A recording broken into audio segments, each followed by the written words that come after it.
Hi. Hi,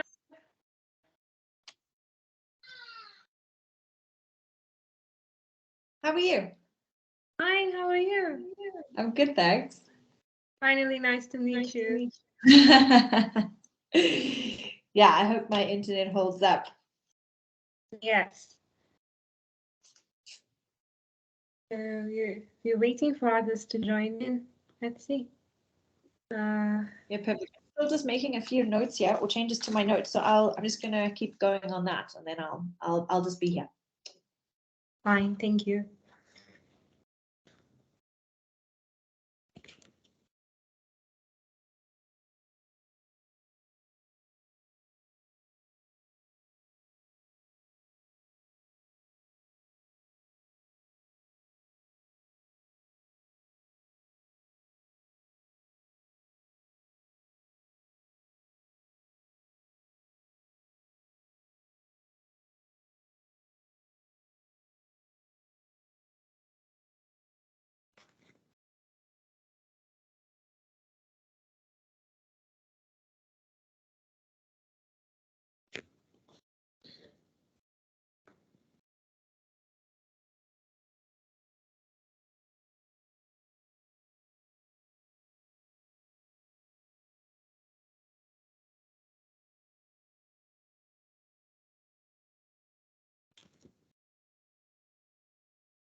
Still waiting for people to join, so I guess we can just wait. Yeah.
Thank you.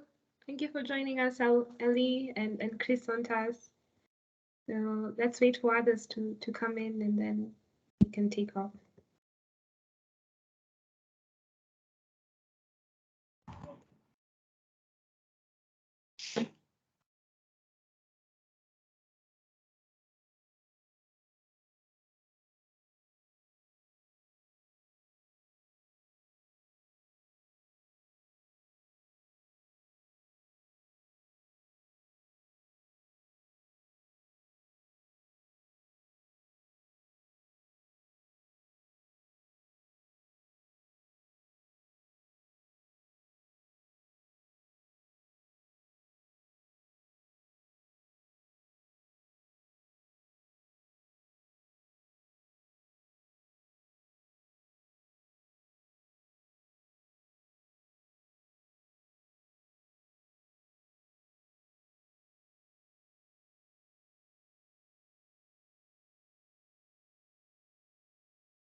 I want them to know that I have uninstalled this app. How do they know? If I uninstall it, they get a notification. If I uninstall this app, they get a Thanks for notification. everything. Bye. Ciao. The orders, my information, it's the information.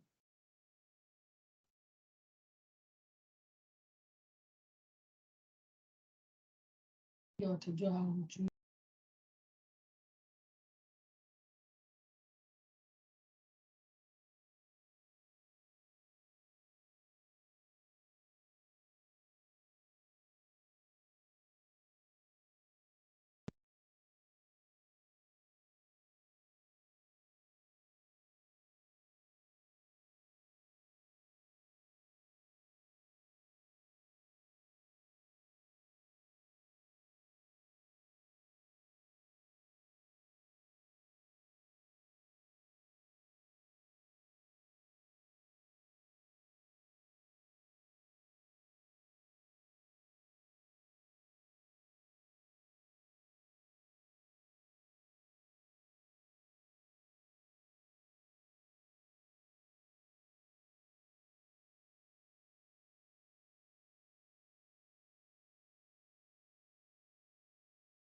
Sorry, my lights went off, but I've been able to connect back.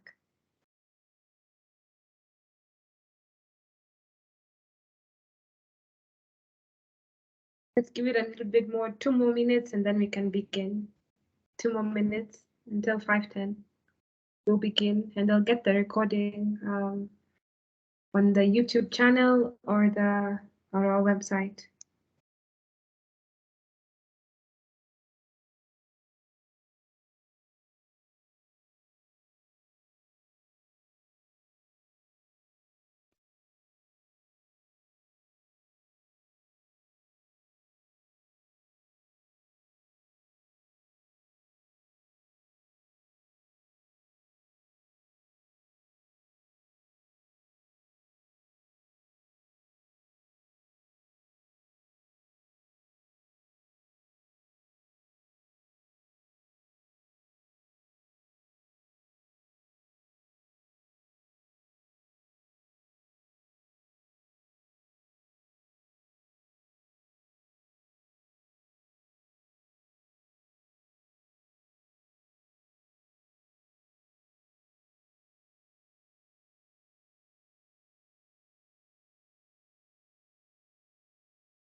Right, I see we got another guest, but since we are now at 5:10, just to keep time, we will begin so that we do not get behind our schedule. So again, this recording will be available on our website as well as our YouTube channel. So whoever would want to maybe go back to it and see it from the beginning, wherever they'll meet us, then they will have the opportunity to do so. And so my name is Babra at Adhiambo. I'd like to welcome you all to our first webinar series. And this series is called the 4-Pillar Webinar Series, hosted by ICSS, which is the Integrated Center for Sustainable Systems. This series are centered around 4 thematic areas that constitute the programs that are run by ICSS, which is agriculture, education, environment, and health. And so today we host our first series, and our topic for discussion is effects of the Ukrainian-Russia war on farmers' productivity and food security in Africa. And I will be your moderator for the day. And so the Ukrainian war has continued to affect different socio-economic aspects in the African continent, especially the agricultural sector. With farmers still recovering from the effects of the pandemic, the war tension continues to cripple the sector. And here to shed some light on our discussion today, we have 3 speakers, who is Victor Mugo, who is a food and system specialist. We have Kalvince Otieno, who's a food security expert. And we have Laura Standford, who's currently working with beneficial. And I welcome you all to the chat just to share your insight and thoughts as we go along and as we have our speakers engaging with us. And so for our first speaker is going to be Victor Mugo, who's going to speak to us about the effects of war, especially how it affects food systems, particularly farmer productivity and food security, and how it has affected especially the African. So I welcome you, Victor. Please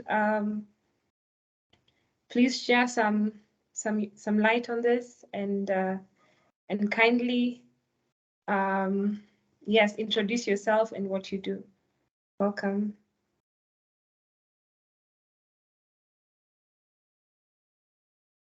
Victor?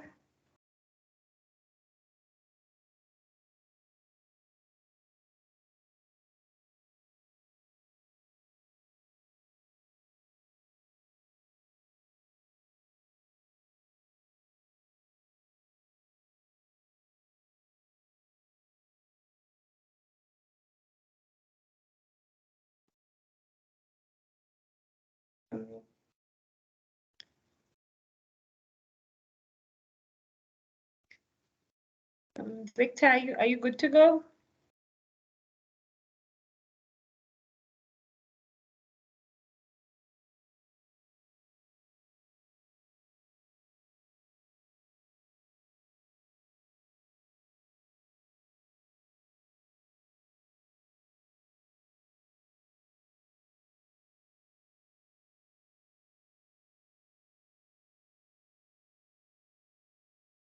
Okay.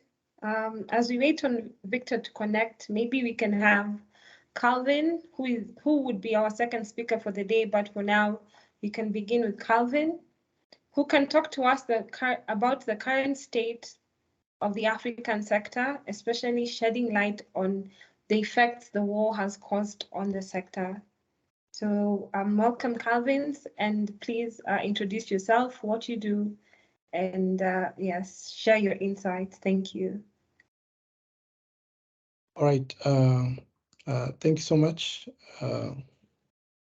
The organizer, I'm so excited. Thank you so much also for inviting me.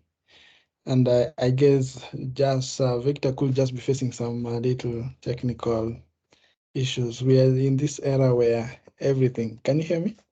Yes, we can. Thank you. Oh, perfect. where everything seems so hard. Yeah, he's He's definitely here. here. Interesting. So we can let All him right, go welcome, first. Victor. Then I'll definitely be more than happy to come after you. Thank you. All right. Welcome, Victor. Please share with us. Hi, hello. My name is Victor Mugo. I'm really pleased to be here. I hope you can all hear me well and can see me. My apologies. I think I have too much light on the background.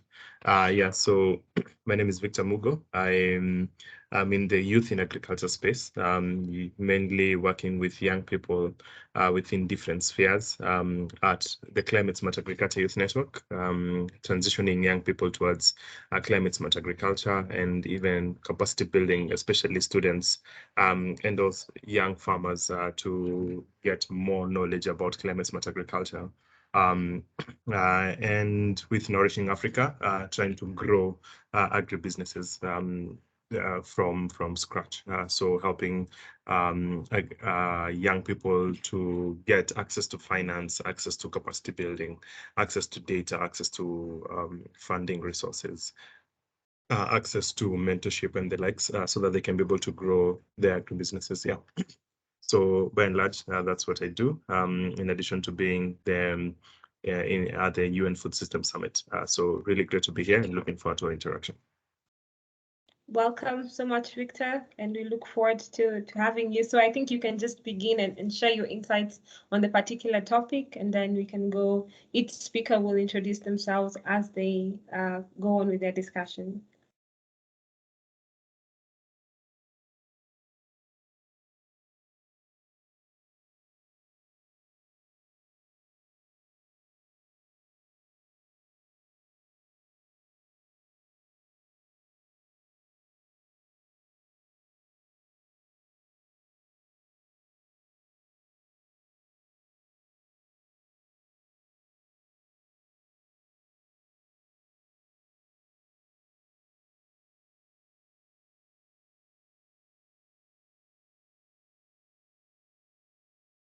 Victor?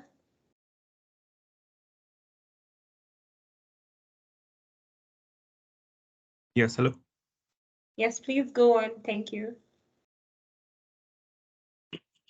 Could someone else go right now? I might be facing a few challenges in there with my internet. Okay, I guess Calvin can go then. All right. Perfect. So as I was just coming in, Kalvince, Otieno. I'm currently the managing director, FSPN Africa, that is Food Security for Peace and Nutrition Africa. I personally have a background in nutrition, that is food nutrition and dietetics. That's my background. However much, if you'll allow me, I'll be sharing a screen shortly. Yeah, I need some permission from the host. Okay, let me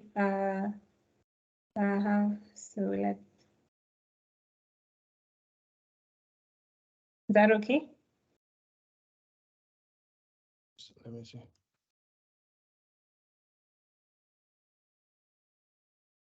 Let me see. Max.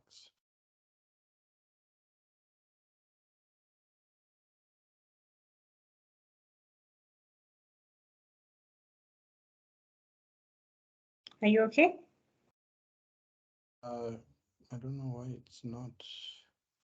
On the next to the leave button, there is share screen. Yeah, actually, but it's showing me some permission. You need permission to share your screen. You need permission. Maybe I think it's just a setting from my PC.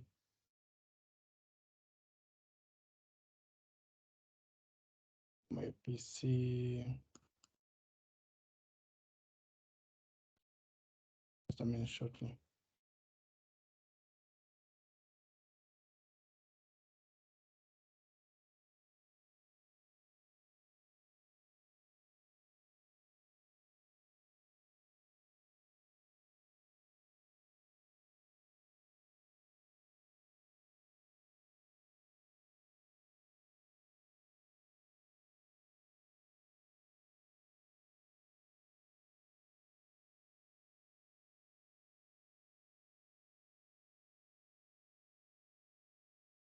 Right, perfect. This Are you should work. finished? This should work now. Just a minute.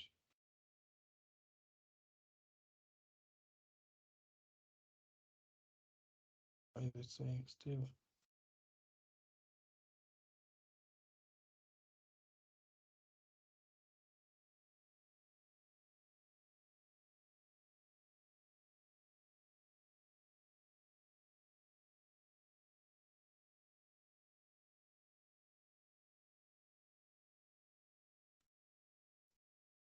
Oh,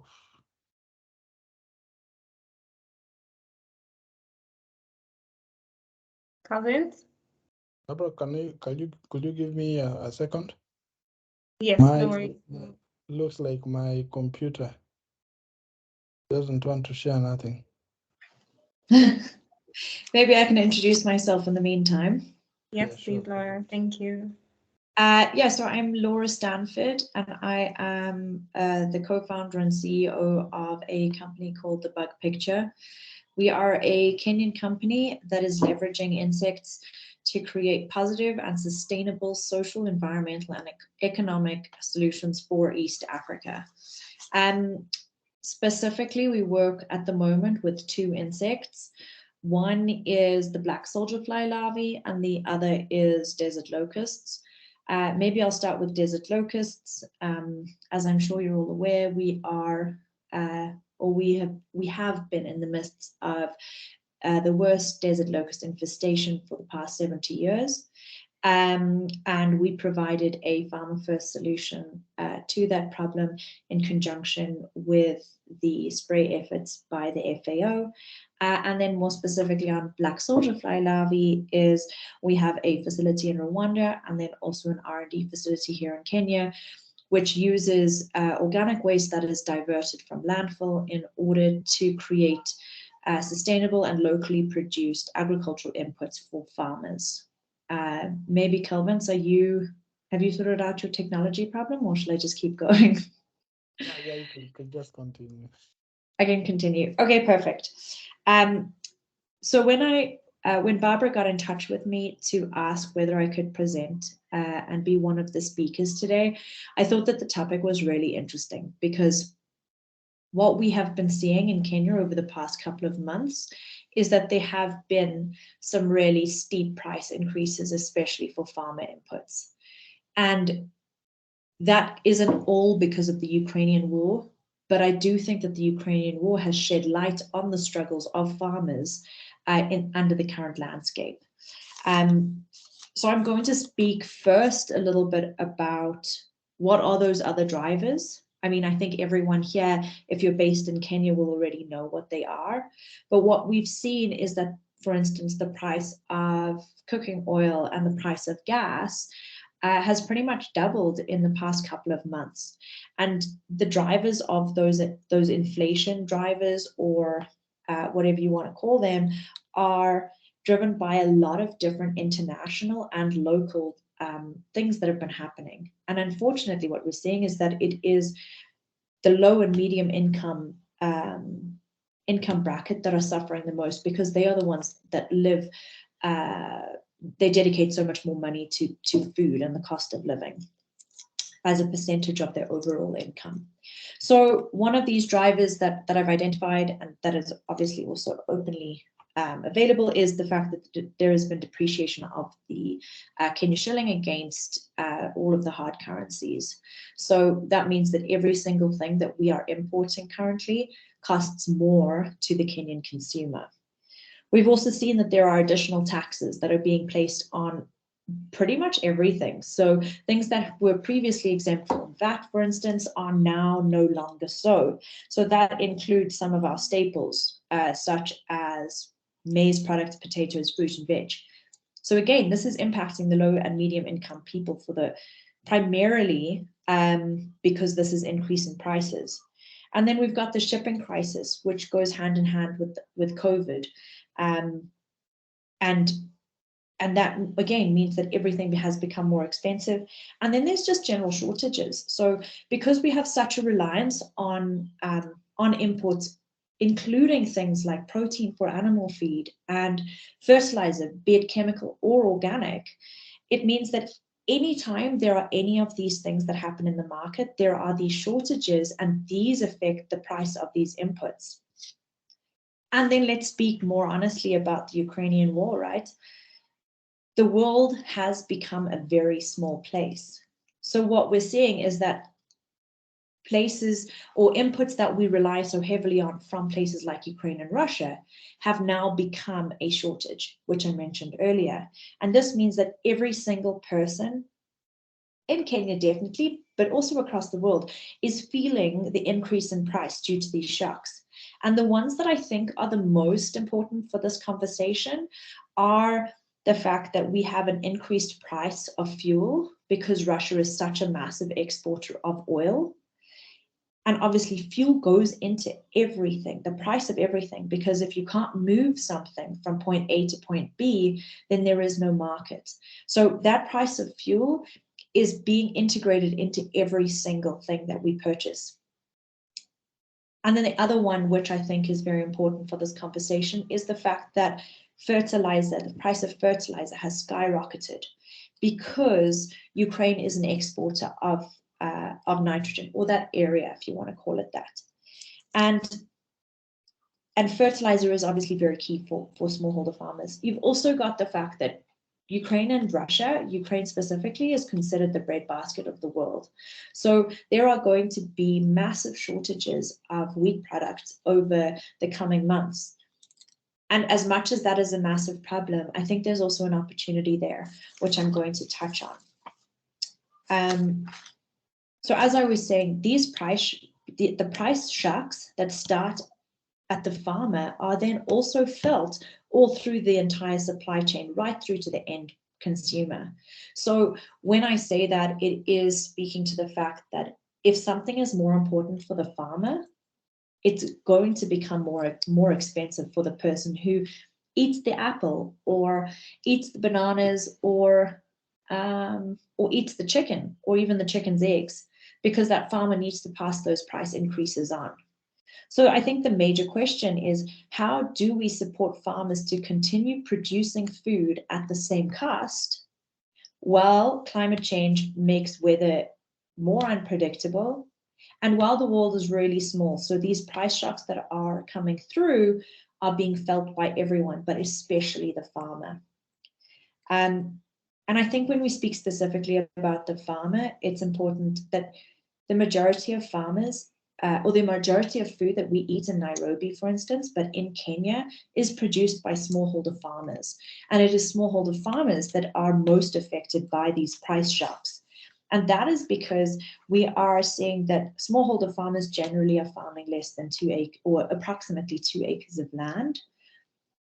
And they are earning somewhere between, I mean, the actual data is a bit inconsistent, but somewhere between $1 and $3 per day in income. So when it comes down to something costing more money, these farmers are having to make fundamental and significant decisions around what they are going to use that money for. So, you know, if you put yourself in their shoes, do you buy food for your family, or do you go out and buy fertilizer so that your crop is better for the next, in the next season?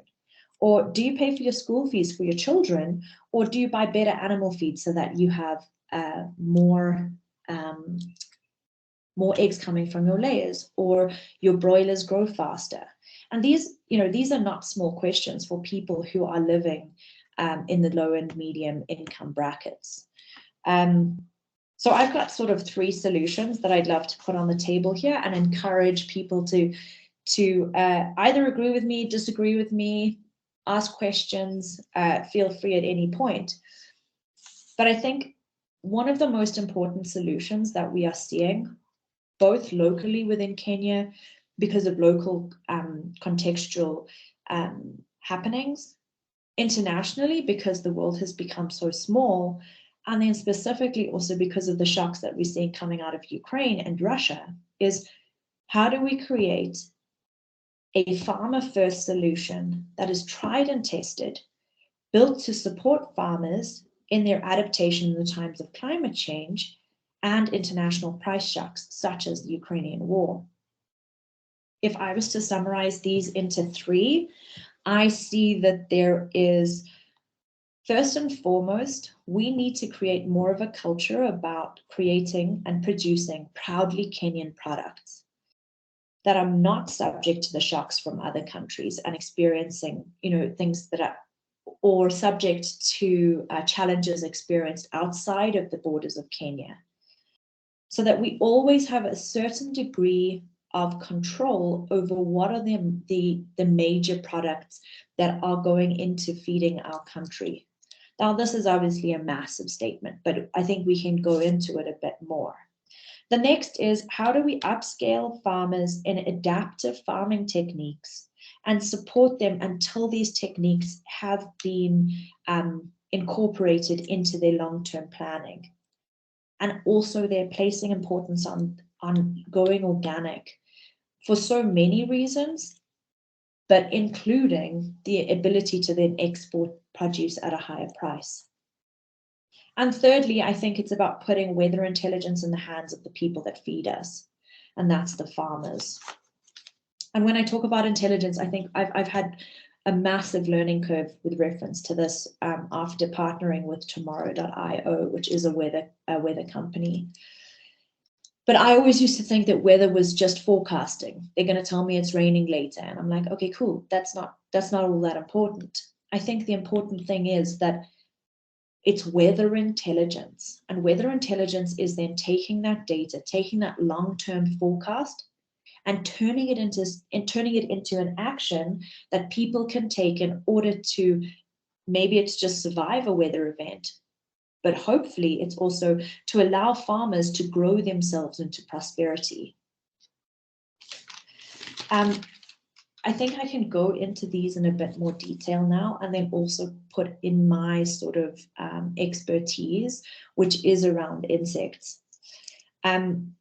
So if we talk a bit more about proudly Kenyan, I think this also needs to be stated that it's also proudly Kenyan and quality products, which at the moment don't always go hand in hand, which we see in the animal feed sector, where there is vast variance in the quality of animal feed which our farmers are actually receiving or able to purchase, let's put it that way. And that is because of a lot of different factors, but one of the major drivers is the inconsistent quality, price, and availability of animal feed protein specifically, because protein makes up 70% of the cost of animal feed. So when I speak specifically for the insect industry, it's creating something that's proudly Kenyan is using our black soldier fly larvae insect as a perfect example for this. So as I mentioned earlier, black soldier fly larvae are an incredible insect that convert organic waste into organic fertilizer, but more importantly is it turns that waste into a beautiful rich protein which can be included in animal feed. That animal feed can be for any form of chicken, pigs, and something that we're working on at the moment is then tilapia as well. So that's quite an important piece, is how do we create more of these types of solutions which are locally based, environmentally friendly, and also make sense financially. As I said, obviously I'm obsessed with insects, so that's what we do. And there are numerous different insect companies in Kenya, which are all working towards this same ideal of trying to replace the amount of soy that is imported into our country from places as far as Egypt, Zambia, and then also Europe. Speaking to adaptive techniques, again, I mean, I'm an insect lady, so we believe in the promise and the amazingness of putting insects in the hands of those farmers that do feed us. And those are smallholder farmers, right? So how do we make sure that those farmers do not experience these price shocks as a result of the Ukrainian war or just the normal instances of what's happening in Kenya? And we think it's quite a simple solution, because we've tried it and we've seen the success on a small scale with some of the farmers we work with in the Greater Nairobi area. And now we're using the same approach to now start training 300 farmers in Nakuru. And the basis of this approach is creating a cycle for farmers where they throw out their agricultural waste or their household waste, put it into trays outside their kitchen door, load insects in there, and after 2 to 4 weeks, harvest those insects, feed them to their chickens, and use the fertilizer, which is the other byproduct, to put onto their either their shamba or onto their actual cash crop. So through this approach, we see the promise of giving farmers an alternative animal feed source so that they can cut down on what they're currently paying for animal feed. They can cut down on the amount that they're paying for fertilizer, especially chemical fertilizer, so that they can go organic, but not pay for it essentially, and then also increase their yield. So it's all about how do we create an instance where farmers can increase their disposable income with making very little sort of adaptation to themselves. So as I mentioned, we've started this process and we're creating video content in Swahili, which we're going to use to train 300 farmers. And then, as I said earlier, it is so important to make sure that we continue to support those farmers until we see that the shift towards that adapted technique has been completely sort of ingrained in their approach, so that we know that we can move on. Because I do think that that is, to a certain degree, some of the reasons why some of these solutions fail, is that A, they're not tried and tested, and B, the process of training and support is actually not designed to see these farmers succeed. Then moving on to the next is then weather intelligence. And I touched on this earlier, but we have just experienced the worst desert locust infestation for the past 70 years. And it didn't affect us here in Nairobi, but it did affect every single one of those farmers that were in the swarm's path. And something that struck me while we were watching this on our news, through our news agencies here in Kenya, was that farmers were sort of left out of the solution. And farmers were not given actions that they could take so that they could be involved in the response, which I think is a very human element, wanting to take some control of what's happening to you, especially if it's bad. But then also we have millions of farmers here in Kenya that can be part of that response on a scale that makes a difference.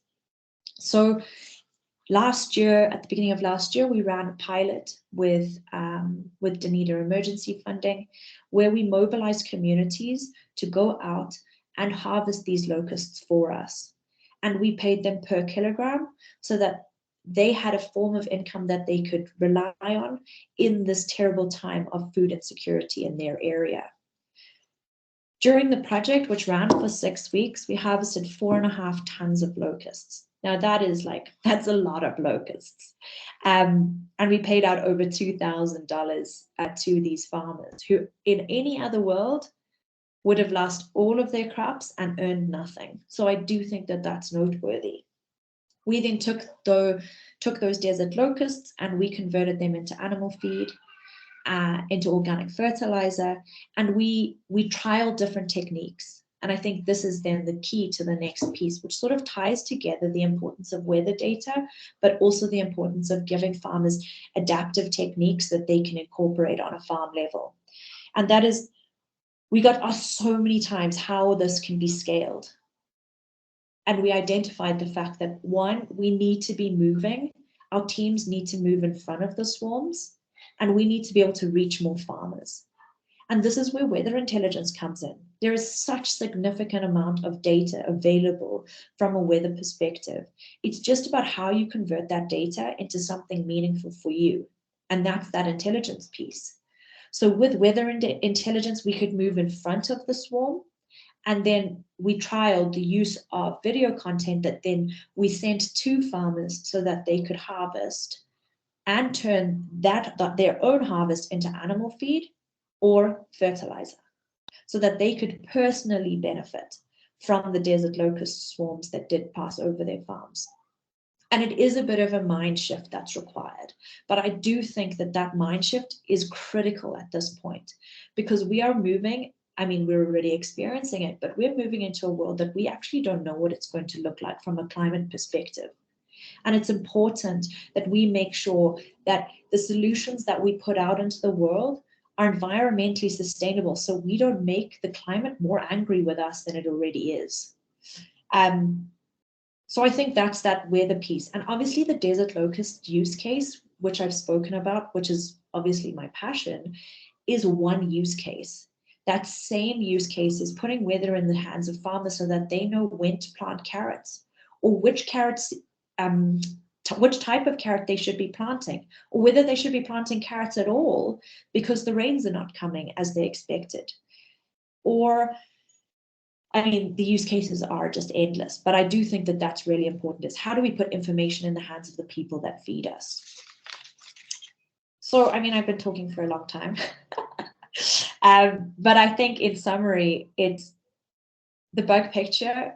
We believe that insects are an important innovation for proudly Kenyan climate adapted solutions.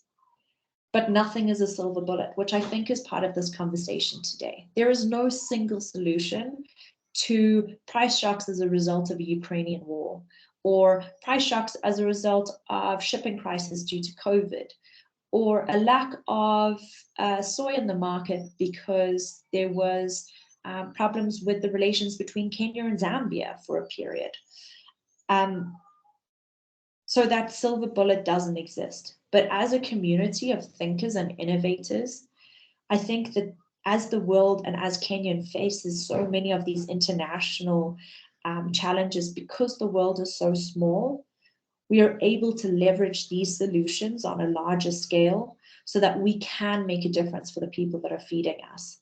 And I think that's where I'll leave it for now and hand over either to, well, I'll hand over to Babra to decide who's going to chat now. Yeah. Thank you so much, Laura, for that elaborate discussion on how we can solve our own solutions here in Kenya as well as Africa, especially in relations to the, using the insects.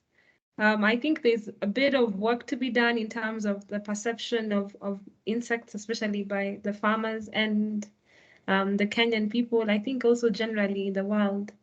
But indeed, we can come up with ideas on how to mitigate. And so I've just shared your profile link on the chat for those who want it. And I welcome any questions in relation to what Laura has just shared with us. Well, maybe I'll speak to your cultural shift that you mentioned now, both from a Kenyan and an international perspective. I can't really speak for international because I think that that's a bit less interesting for me because I am Kenya-based. But what I have seen with farmers is they are incredibly keen to try something new if they see that their neighbor is benefiting from it.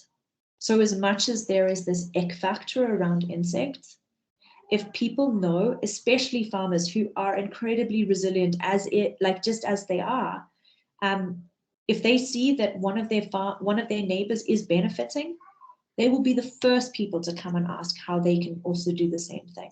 And I think that's a huge compliment to the Kenyan people.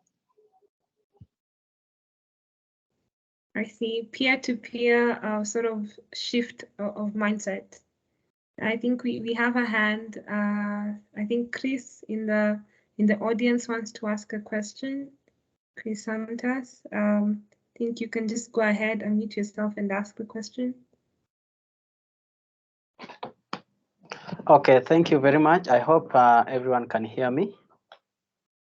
Yeah, thank you. So, Laura, I want to thank you very much for that wonderful and educative piece. And I really would want to over and over again hear from you, especially regarding insects.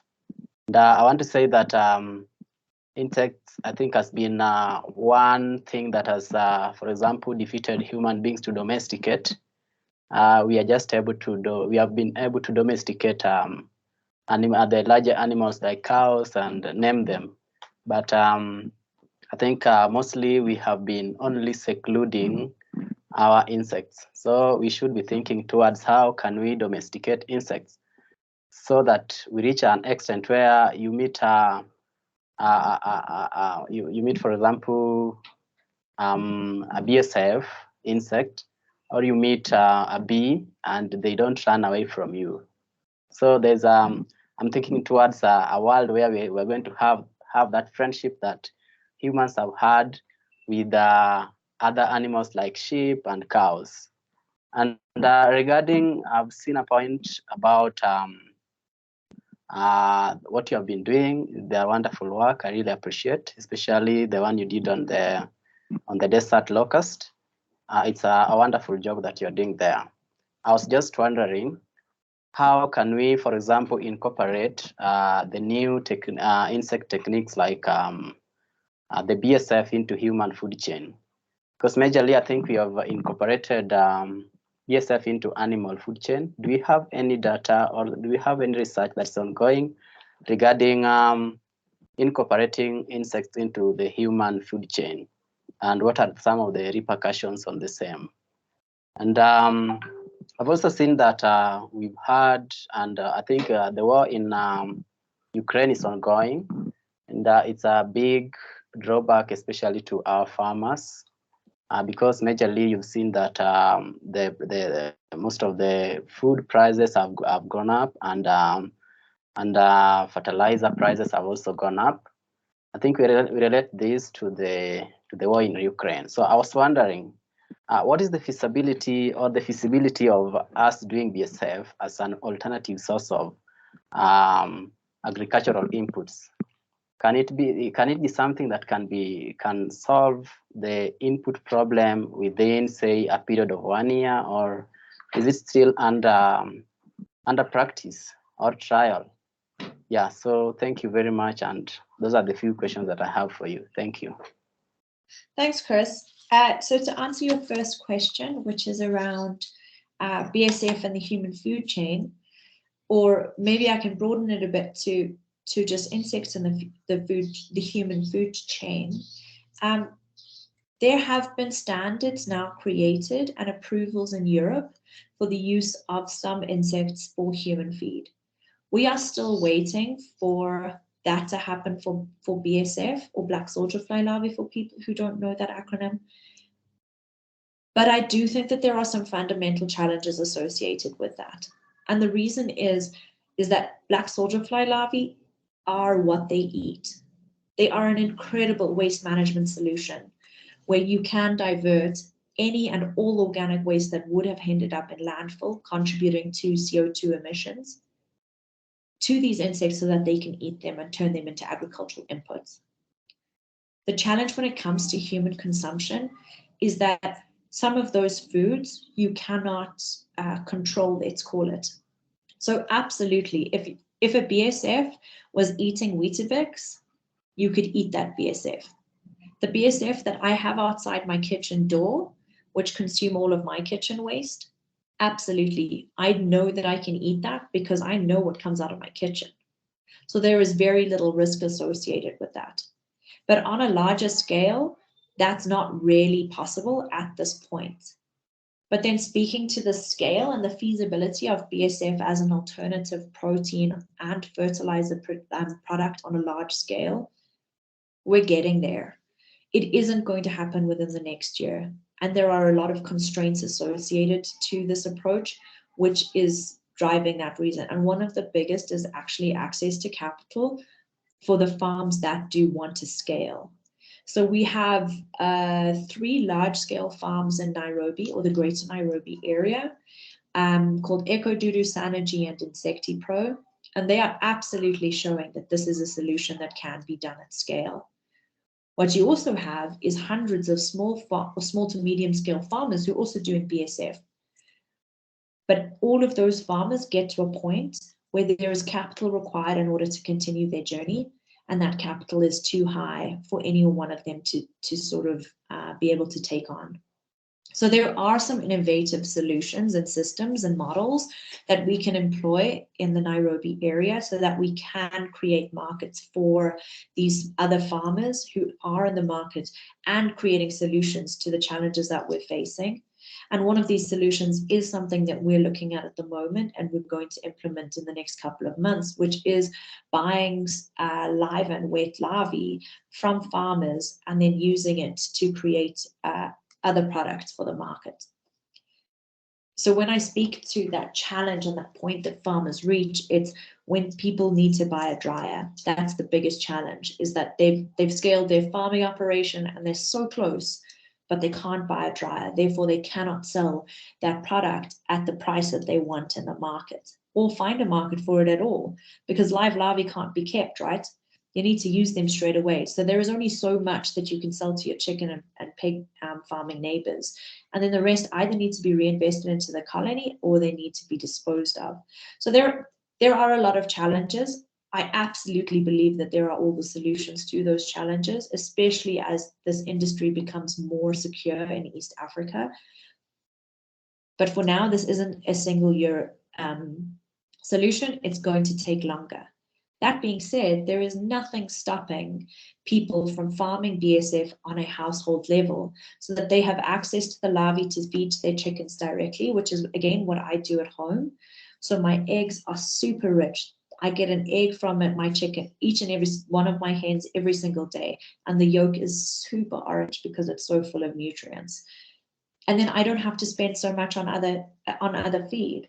And again, for the fertilizer, so I am a living example that BSF on a household scale can result in beautiful yield from your shamba and beautiful eggs from your chickens.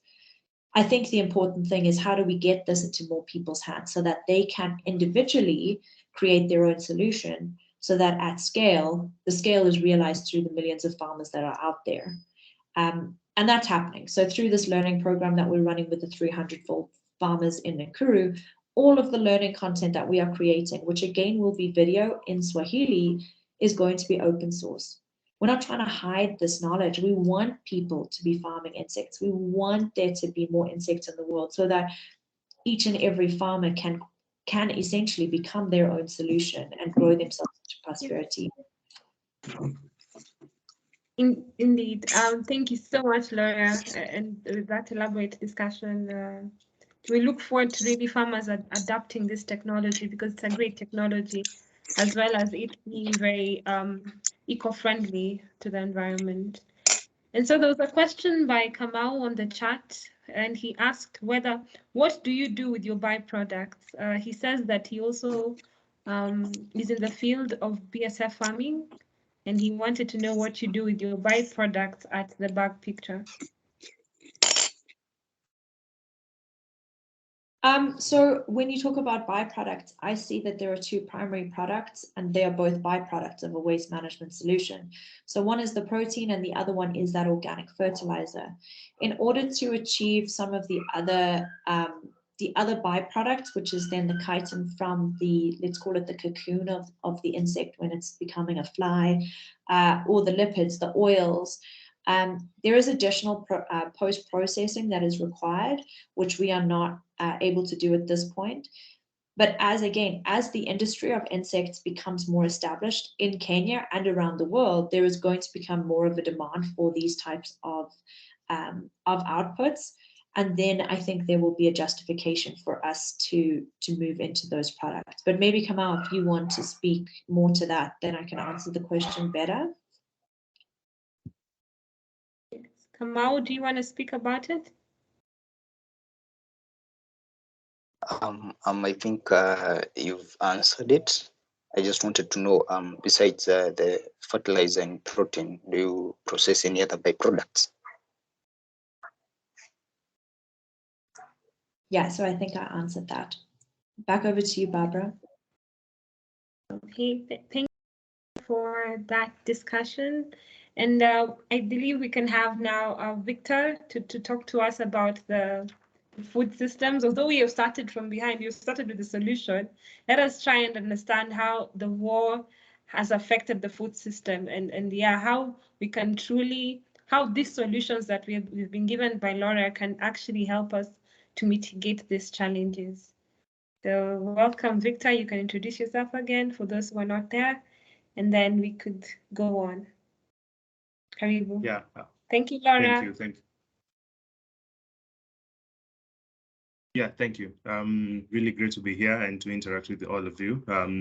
My name is Victor Mugo. I am the outgoing regional coordinator for Nourishing Africa, which really works with young entrepreneurs across different sectors and within the different areas within the value chain, so that they can be able to grow them.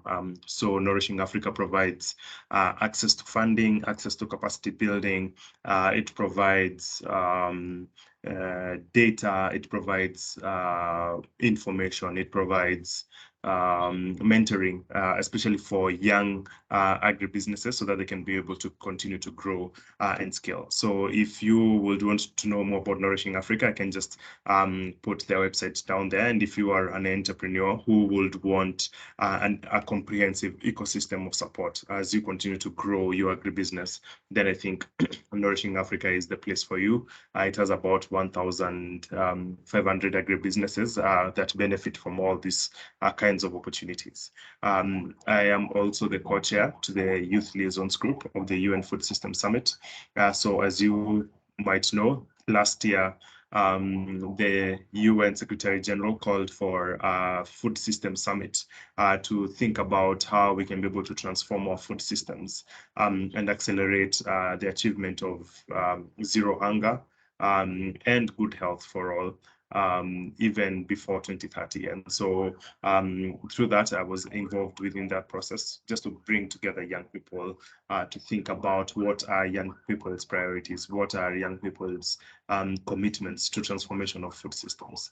I think it's in the same backdrop that I'll be speaking today on especially on the effects of the Ukraine and Russia war on farmers' productivity and food security, especially here in Africa. The challenges with our food systems right now can be summarized into 3 C's. All the challenges with our food systems, and I think the major challenges with our food systems can be categorized into 3 C's. One is climate change.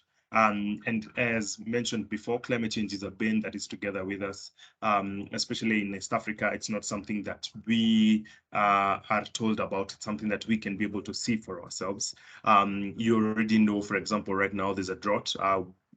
Normally, the rains start by the 12th of March, and now we haven't had our long rains yet. And so we already see the challenge that we have on climate change. Climate change is having in our food systems. It is estimated that if it doesn't rain, then based on the failed rains in the last 2 seasons, then smallholder farmers will not be able to produce enough for us to eat. And so we've already started seeing a reaction to this.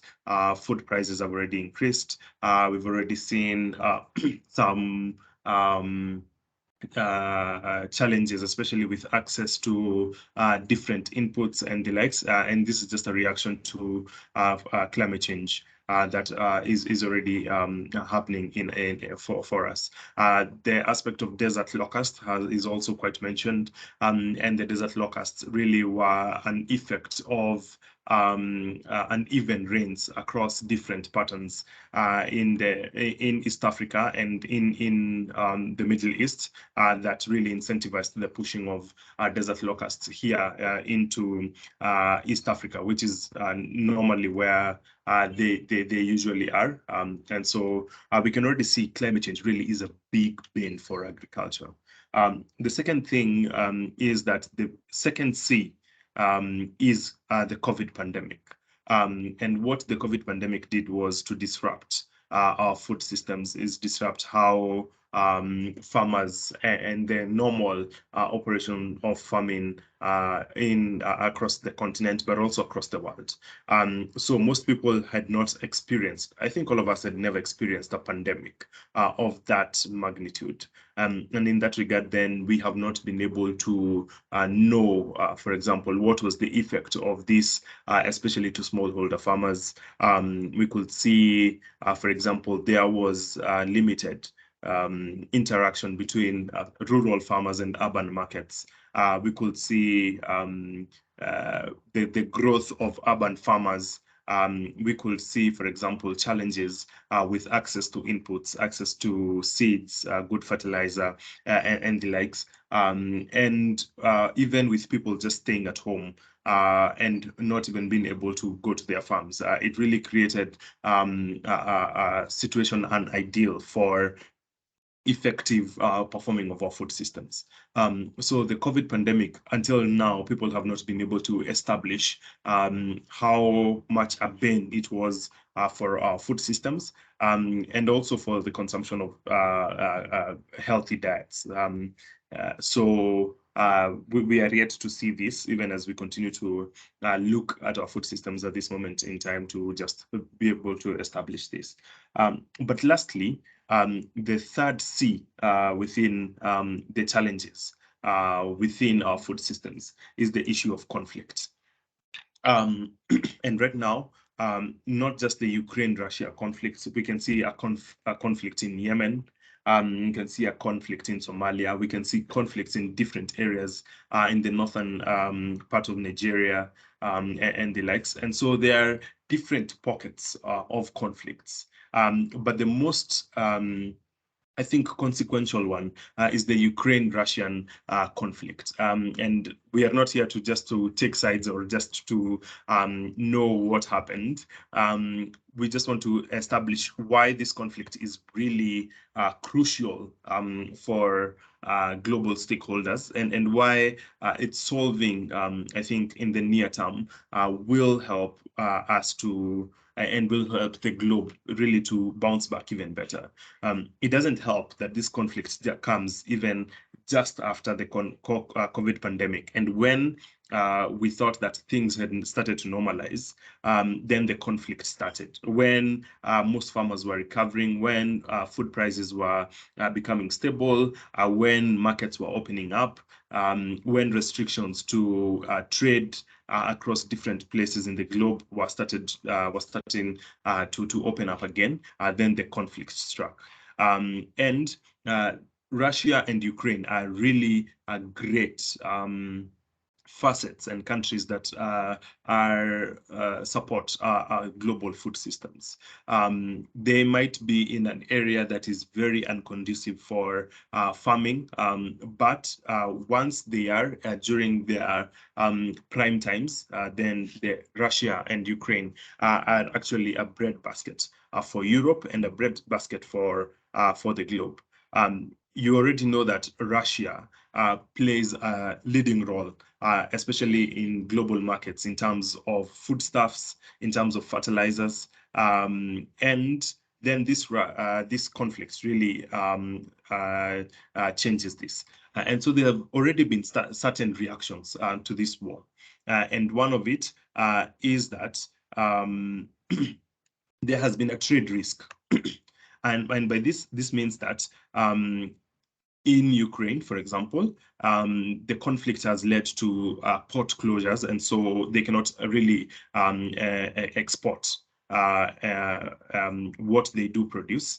And we've seen also farmers being affected, and so we've seen especially some operations in oilseeds crushing really just stopping for that moment. We can see that exports of crops from Ukraine have been affected. And so because of this, then we can see a big trade risk because of this.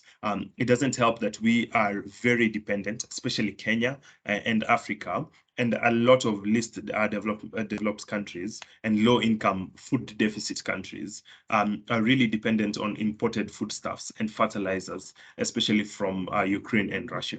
At the moment, we know that Ukraine and Russia provide about, I think, 25%. I'll just confirm these details and then let us know. They do contribute to about, I think, 25% of the world's wheat, and contribute to about 13% of the global output in terms of fertilizers. And because of this, then we can see these challenges really will have a big impact. So the first, as I mentioned, was the trade risk. And because of the protracted conflict, then people cannot be able to harvest in Ukraine and also in Russia. And then this really causes a challenge. The second thing is the price risk. We already know that due to this shortage in production and these changes in trade, then you will see prices start to skyrocket. If you've noticed of late, especially oil seeds, cooking oil, prices are off the roof. And it's because most of the oil seeds and most of the biofuel used to run these companies in the United States and also across Europe come from even these two countries. And because of that conflict, then it means that there's a global shortage of sunflower seeds, especially, and of critical grain that is essential for cooking oil. Because of this, then you can see little production, and because of this production, then we are expected to have a price risk. Then the last is the logistical risks that we have. We've seen that there's damage on transport infrastructure across Ukraine. We have seen seaports being destroyed. We've seen storage and processing infrastructure really also being challenged. We've seen crushing oil seeds crushing operations really being stopped. We've seen, for example, the Black Sea and the region that is really crucial for global movement of foodstuffs across the globe being affected. Then because of this, then we expect logistical risks, and not just because of these crops that and goods and services that Ukraine and Russia do provide. So this creates a global challenge for even other exports and imports from across the globe. So we are expected to see a trade risk, we're expected to see a price risk and a logistical risk as a result of this. And so I think the last thing that we are also expected to see in terms of risks is an energy risk. And especially because the Russian Federation is a key player in the global energy market. So what we see is Russia producing a lot of fuel that is used to be and absorbed by the agricultural sector. Because the agricultural sector really requires large amounts of fuel and energy, so gas, electricity, and sometimes even indirectly through agrochemicals and agrochemical operations, fertilizers, pesticides, lubricants. All these require a lot of energy to produce. And Russia, the Russian Federation being a global energy supply, which is really dominant, then we see challenges in this regard as well. So these are some of the risks that we can already see. But to remedy these risks, then the first thing that I think the globe needs to do, sometimes we may not even be in a position to change these situations because we are just subject to them as Kenya, which is part of the global community. We are affected by this, but we cannot do much to change things about it. But hopefully, in the next few weeks or coming months, that the globe can keep its food and fertilizer trade open. If we keep the global food and fertilizer trades open, then it really helps to ensure that smallholder farmers, especially in Africa, where right now is the growing period, can be able to continue to grow and access these foods and fertilizers. Yeah, so we can see the protection even of the remaining crops. We can see the protection of infrastructure, the protection of transport systems that keep these supply chains moving. If that is maintained, then there's a possibility that smallholder farmers will be able to receive the critical inputs that they require, but also that the countries can be able to import and export goods that are critical to them. Second thing is, and I think which is more crucial, we need to find new and diversified domestic production capabilities for ourselves. I think sometimes it's disheartening to learn that Russia and its very cold nature, not good soils, produces all this wheat for the globe. While sometimes for us who have better soil capabilities, sometimes even better rainfall, and even access to climate and agroecological factors that favor us for agricultural excellence, that we are not able to do this. So import substitution is something that we need to think about. Growing our own sunflower, growing our own soil, oil fields, oil seeds, and as well as trying to look into ways in which we can be able to diversify our domestic production. I know almost a quarter of all wheat that we get as Kenya comes from Russia. I think about 8% of the wheat we also get is from Ukraine. We can see 33% of all the wheat that we get comes from, I think, 2 countries. And so then this really needs to take us back to the drawing board on what we need to do about it. Then the fourth and I think the third thing that we can be able to do is transition to renewable energy. Right now, if you've noticed, the oil and gas prices have been able to increase, but renewable energy from solar, from wind, from hydro and electric power has not been able to increase by a single digital cent. This is because renewable energy is more independent. It doesn't really sometimes get affected by global factors. And so that transition to more renewable energy is something that we need to think about and also to start to do. And I think the fourth thing that we need to do is to remove I think some ad hoc policies, and there's been protectionist policies from different countries across the globe in their reaction to the war. So some countries do not want to export. They've banned exports of their products so that they can be fast increase their surpluses and even build a buffer for themselves, not knowing how much or how long this war will last. And so it's really important that we remove protectionist measures and food, especially that deal with food exports, so that, and because of this, then we can ensure that there is no increase in global prices of especially essential goods. And lastly, there needs to be some sort of transparency. Some countries are just not very transparent with information on their food and agricultural commodities that they might have at the moment. And so because of this, then this creates a very volatile environment for commodity exchange across the globe. So I think these are some of the things that we really need to do to ensure that we can create a buffer for the shock for the global food supply shortage that has been caused by the war. I know that most of these things are outside of our working capabilities.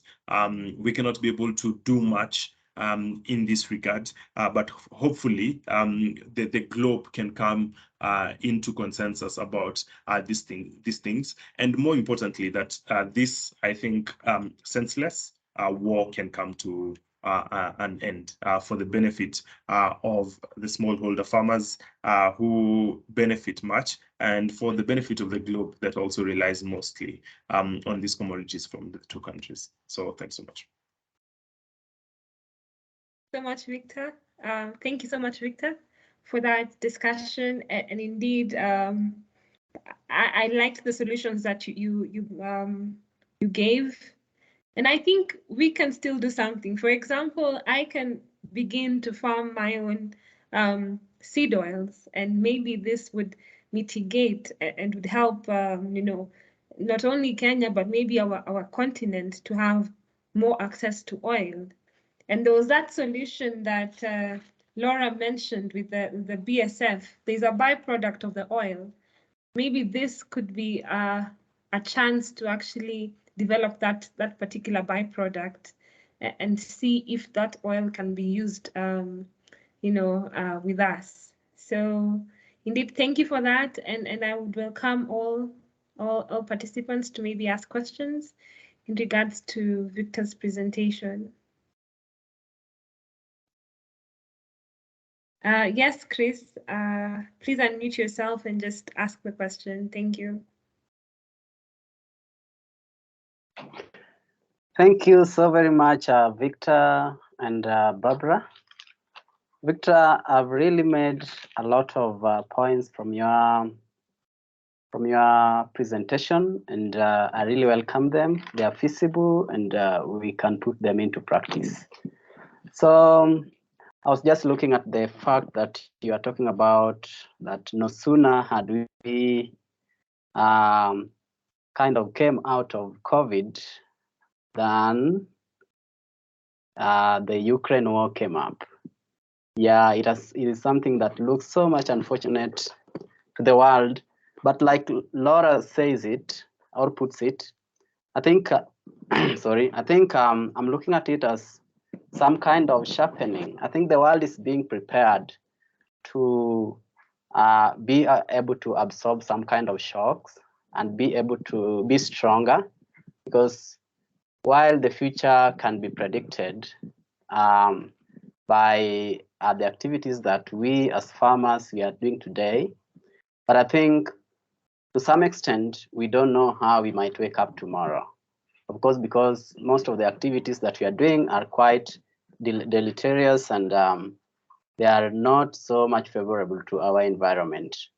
But I see you have really said that we need to be prepared, and we need to have things like standardization of the policies, the ad hoc policies that you mentioned.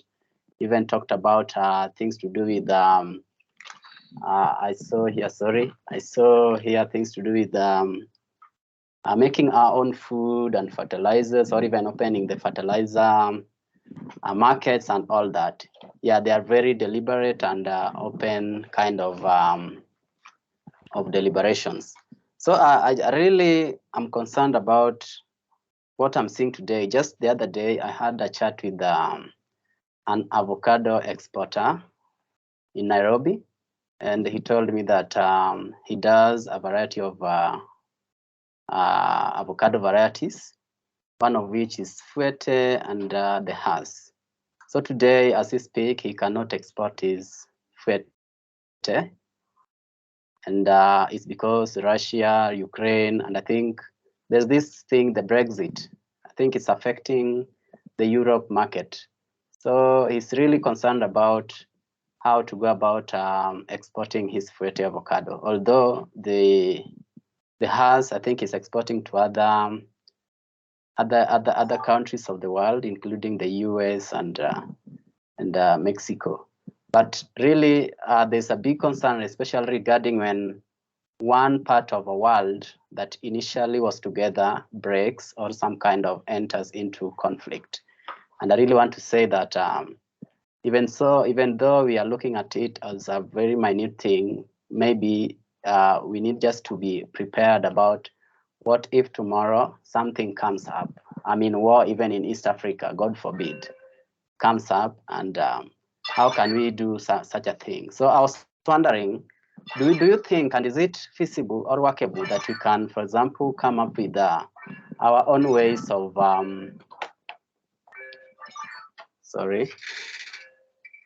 own ways of, for example, producing finishing our goods? Because major, you'll find that I think over 50% of Kenyan agricultural produce are exported unfinished. I was wondering, like avocado, I think avocado is one source of, is one ingredient in making oil. And over 50% of avocado are exported raw to the international market. I was wondering, what can we do as a country regarding putting, having our own producing companies within Kenya to ensure that anything that we export is not unfinished? What can you do regarding the same?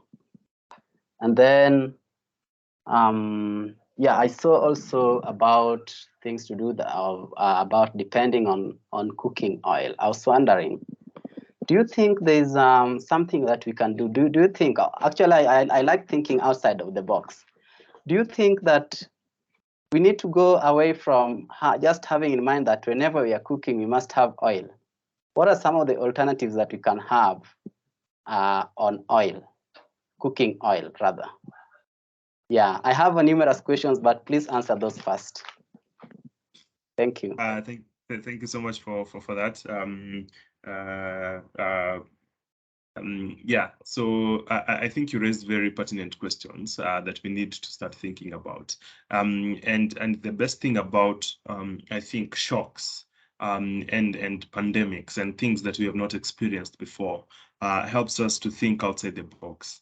I noticed, for example, during the COVID pandemic, when people could not move, when people could not be able to go to towns and do that thing, there was a huge impact, especially in young people who wanted to do agriculture even more. The people who, let's say, were using bodas and bodas were not moving, and those people found solace even going back to their rural homes in the lands that they left to farm. And so we could also see during the COVID pandemic, some rural and urban markets were not able to be accessed, and there was a challenge in accessing urban markets, especially from the rural sector. And what happened was there was a growth in urban agriculture. So we can see that during times of conflict, in terms of times of shocks, people tend to think outside the box. And I think this war presents that opportunity for us as well. As I mentioned before, the chemical fertilizers that come out of Ukraine and Russia, it's time to think about even how we can be able to substitute chemical fertilizers that mostly use industrial nitrogen, industrial phosphorus, and use even more organic agriculture. And more organic fertilizer. And organic fertilizer is something that we do not need to import from different countries.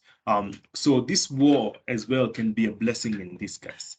I noticed, for example, that even in times of conflict, this helps people to think better. It helps people to think outside the box, and then the solutions that come out of that are usually solutions that are able to take countries forward. So more than just thinking about renewable energy and replacing that, alternatives to cooking oil and what else can be done. I don't know if there's anything else that can be done. I haven't seen anything yet that can be able to replace that. But also improving our own production ourselves. When there's a vacuum that is left within a market, and especially with wheat, especially with fertilizers, especially with that kind of these agricultural commodities that come out of these two countries. To fill this, I see Africa really taking and coming up well. Dangote Cement has now Dangote Industries now has moved to create for a fertilizer plant that I think the African Development Bank has financed so that it can be able to be finalized quickly because of the challenge that is there. So we can see even homegrown solutions and with Africa taking up these gaps that have been left in our markets. And I think it's also time that we also think about, especially wheat, using alternatives to wheat, but also reducing the amount of wheat we take, knowing too well the effect of wheat in our diets and in our health, exacerbating non-communicable diseases, diabetes, and the likes. So I think it's time for us to think about ways in which we can move to more sustainable living with the challenges that are occurring within our context. So I've used just that one answer to answer the 3 questions that you provided. But thanks, and I'm happy to provide more information if you will require. So Chris, I hope you are well answered. Yeah, of course, Victor has said that he doesn't know any possible solution for, alternative for oil. I think it's high time someone did some kind of a research to come up with a possible alternative for oil for cooking. Yeah, so that's a question for the day or a takeaway. Indeed, necessity is the mother of invention, and I know when great minds come together, they would definitely find a solution. So I have linked Victor's LinkedIn link. That is so weird. On the chat, I've just shared his profile. You can follow him and just continue the conversation with him. And currently, we want to welcome Kalvince, who's our next speaker. To talk to us about the current state of agriculture in Africa. He handles food security, and so he can elaborate to us. And also, thank you, Victor, for your presentation. And yes, Kalvince, welcome, and please share with the audience your profile, like who you are and what you do. Thank you. Thank you. Can you hear me? Yes, we can. All right, perfect. Just sharing my screen here. So as I mentioned earlier, sorry, you can see my screen. Can you? We can. Yes, we can. All right, perfect. So I'm Kalvince Otieno, and I'm glad to be with you here, and particularly to be able to share with you on the status. You can still see my screen, right?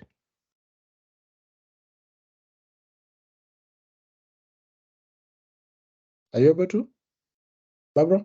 Yes, thank you. Yeah. Oh, perfect. Perfect. Yes. Yeah, so I'm Kalvince. I'm the Managing Director of FSPN Africa. So FSPN, as I said, we are Food Security for Peace and Nutrition Africa. What we do majorly is now, I'm really excited from the speakers that have gone before me, and I've really illustrated in a lot of ways how things are working out and what are not working and what we might need to change. So I'll be taking particularly the aspect on the approach on our current status and with regards to, of course, with some little effect to the war and what is going on. So what guides our operation as an organization is first we consider ourselves. So you'll see Partners Against Hunger. I guess you saw it over here, Partners Against Hunger. So that's our tagline. So we work majorly with partners who are in this space. We, as an organization, have believe in the strength of partnership and the necessity, which with a strong ground that not all the partners, and I think this has come out so clear when you hear and when you see all the speakers that have gone before. Like, for example, Laura is saying that what they're doing is with the insects. Now we have Mr. Mugo as well, who is also guiding us on in terms of other policies matters with the regards to the other platforms that we'll be able to access. So our guiding principles are, we work in United Nations Sustainable Development Goals, so particularly 2 and 17. And we also have the Agenda 2063, which matters food security. And also, if you've been, I guess, for those who are Kenyans, definitely know that we have as one of the 4 pillars of the president, we had food security as a matter over there. Our current work, we work in, initially we used to work in 15 counties, but at the moment, we'll be updating this soon. So in Kenya, I'll be speaking particularly for that. In Kenya, we work, this one, as per this time, we're working on 15 counties in several value chains. So as you can see on that, so like, for example, in Baringo, we're working with them in watermelon, Trans Nzoia, and the particular central point that you're working our operations are at. Kakamega, we have Siaya, Homa Bay, Kisii, where we are doing the green leafy vegetables. We have Nandi, Kiambu, Nairobi, we're working in Njiru, Makueni and all, Machakos, Embu, Nyeri, and Meru. These are very information that remain very critical to us and are very important, considering our model of operation as an organization. So we look at this one, you could see over 60% of the African population is under the age of this particular match of 25, which is now, as of course, we have the constitutional age that calls people to be considered youth above, below 35. But now, if you look at over 60% of it in the African population, that we are speaking of a lot of the whole continent, 60% of it contribute over are youths. So what do we need to, and every other time we have these youths who get into the job market, all of them graduate from the universities and all that. So in regards to that, again, we also have the women who, in real sense, they have been contributing 43% of the population that engage in agriculture. But again, this is a population that we don't give enough details and information with regards to, if at all you want to promote food security. So this has always informed our operations and decision in terms of the areas and the opportunities that we need to work in as an organization. We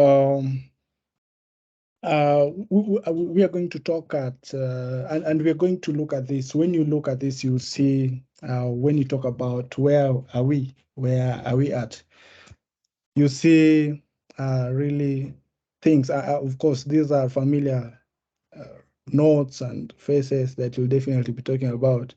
But again, have we gotten used to them? So that is what we should be asking ourselves, because you see, this was just, and I was very intentional when taking plus the number of days. You can see this is nine days ago. Hunger hits 3.1 million. These are people. So you could imagine in this particular 12, I saw around 12. But you could imagine now, this is us plus a lot of other people. In Kenya, we have a population of 40 million something. This, and trust me, this is just the number of people that they have taken from the extreme ends, from the ASAL areas that when you talk about food security. But now you can imagine the other people, some of us that go hungry, maybe me included, that go hungry at one point or the other, but ours, we don't still count, are not part of the statistics. So the same case, you can see that the mid-upper arm, the mark of this particular child over here. This was data taken 10 years ago. I'm sorry, this just blocked it for the 10 million by the Al Jazeera. They blocked it, but this is 10 years ago. This is 5 months ago, talking about 2 million. And right now we are 9 days ago, we are talking about 3.1. And I'm sure both of us will really wish to be counted in these numbers, but we are not being.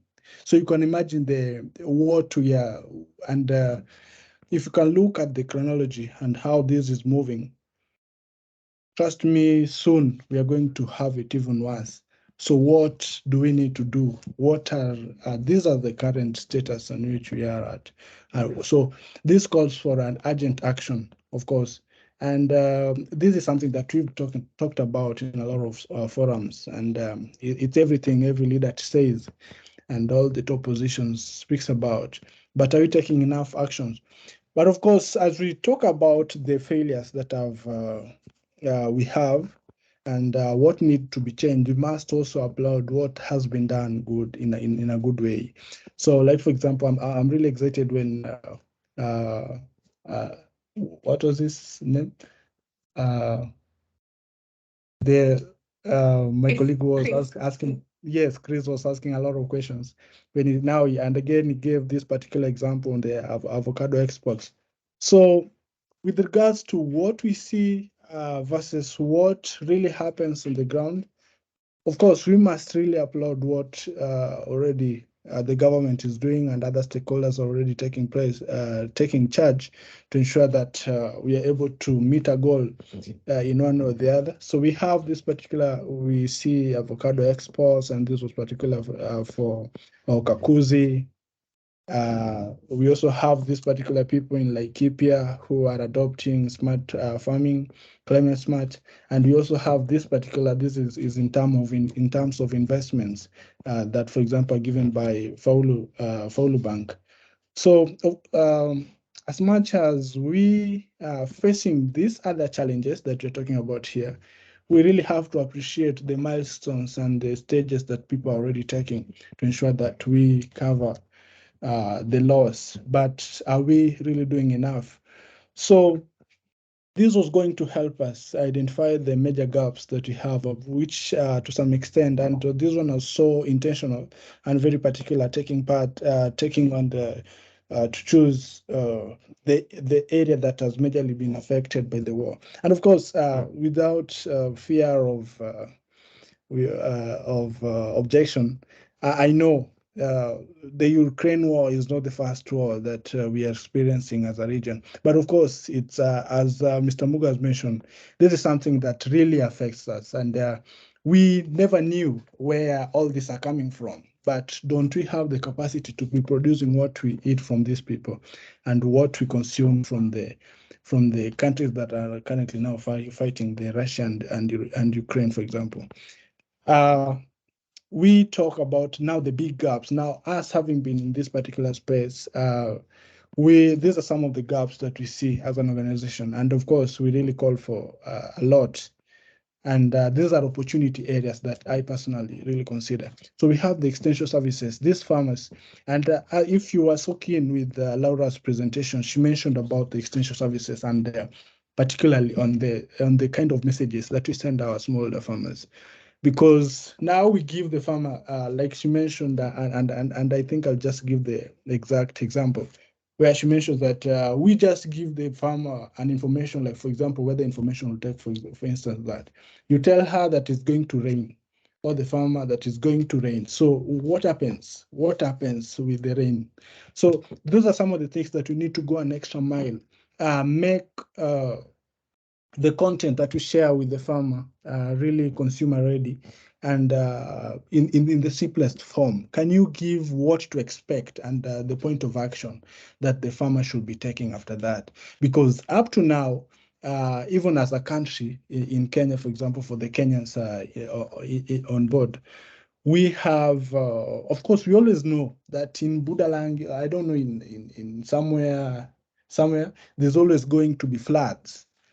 but we always wait until that time to take action, or maybe to go and give them food to rescue them, which is a very unfortunate case. And for me, and for others here, unfortunately, I always throw myself out of the donation way, because I always think there's a better remedy. Of course, we always have to have solutions that give direct impact at the moment, and also as we look at the future for the long term. But now, if we keep doing the same thing, unfortunately, to me, that looks like taking advantage and always doing sideshows to be seen or something, which is unfortunately not the case. So what we should do is, when we learn, we take lessons and people do research. All these are information that we have been, as an organization, have been able to look at and really know what the farmer really needs. For the example, the extension services, we have the machineries, the quality inputs that you're talking about, and the distribution partners, reliable information. So you'll realize this one. So these are some of the projections on the output that we are looking at. For example, if their farmer, the smallholder farmer, which I'll go by the description that Laura gave on the size of lands, if they're able to access these particular services, inputs and services, the farmer will be able to increase our food production. The yield will be able to increase by at least 35%. So those are points for and that call for action as well. So in terms of, I'll be giving you just a brief overview on the production and the graphs and how it runs. This particularly is with regard as shared by the UNCTAD, where they say this has been the dependency rate on the wheat from Russia and Ukraine. And as Mr. Mugo has said, wheat is something that we, of course, when we now